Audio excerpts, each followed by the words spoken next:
Welcome to my channel arts and craft. ಹಿಂದಿನ ವಿಡಿಯೋದಲ್ಲಿ ಭಗವದ್ಗೀತೆಯ ಮೊದಲನೆಯ ಅಧ್ಯಾಯದ 13, 14, 15 ಶ್ಲೋಕವನ್ನು ಹೇಳಿದ್ದೆವು. ಹಾಗೆ ಅದರ ಅನುವಾದವನ್ನು ಹೇಳಿದ್ದೆವು. ಇವತ್ತಿನ ವಿಡಿಯೋದಲ್ಲಿ ಶ್ಲೋಕ 16ರಿಂದ 18ರವರೆಗೆ ಹೇಳೋಣ, ಜೊತೆಗೆ ಅದರ ಅನುವಾದವನ್ನು ಹೇಳೋಣ.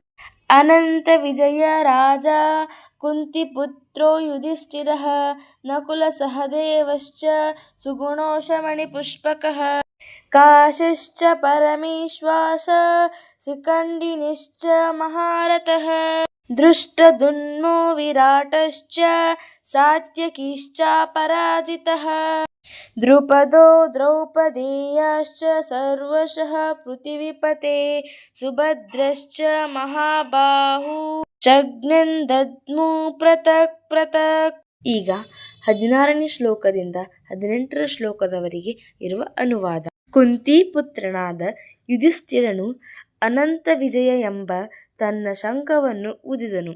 ನಕುಲ ಸಹದೇವ ಸುಘೋಷ ಮತ್ತು ಮಣಿಪುಷ್ಪಕ ಶಂಖಗಳನ್ನು ಊದಿದರು. ಅರಸನೇ, ಮಹಾಧನುರ್ಧಾರಿಯಾದ ಕಾಶಿರಾಜ, ಮಹಾರಥನಾದ ಶಿಖಂಡಿನಿ, ದೃಷ್ಟದ್ಯುಮ್ನ ವಿರಾಟ, ಅಜೇಯನಾದ ಸಾತ್ಯಕಿ, ದ್ರೌಪದಿಯ ಮಕ್ಕಳು, ಮಹಾಬಾಹು ಸುಭದ್ರೆಯ ಮಗನೂ ಆದ ಅಭಿಮನ್ಯು ಎಲ್ಲರೂ ತಮ್ಮ ತಮ್ಮ ಶಂಖಗಳನ್ನು ಊದಿದರು. ಈಗ ಶ್ಲೋಕ 19.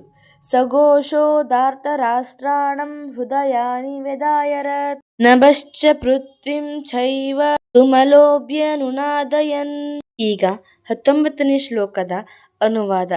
ಈ ಶಂಖಗಳ ನಾದದಿಂದ ತುಮಲು ಉಂಟಾಯಿತು. ಭೂಮಿ ಮತ್ತು ಆಕಾಶಗಳಲ್ಲಿ ಪ್ರತಿಧ್ವನಿಯನ್ನು ಮಾಡುತ್ತಾ ಅದು ಕೌರವರ ಹೃದಯವನ್ನು ಚೂರು ಚೂರು ಮಾಡಿತು. ಮುಂದಿನ ಶ್ಲೋಕವನ್ನು ಮುಂದಿನ ವಿಡಿಯೋದಲ್ಲಿ ಹೇಳುತ್ತೇನೆ. ಈ ವಿಡಿಯೋ ನಿಮಗೆ ಇಷ್ಟ ಆದರೆ ಲೈಕ್ ಮಾಡಿ, ಶೇರ್ ಮಾಡಿ, ಕಮೆಂಟ್ ಮಾಡಿ, ಹಾಗೆ ಸಬ್ಸ್ಕ್ರೈಬ್ ಮಾಡೋದನ್ನು ಮರಿಬೇಡಿ. Thanks for watching.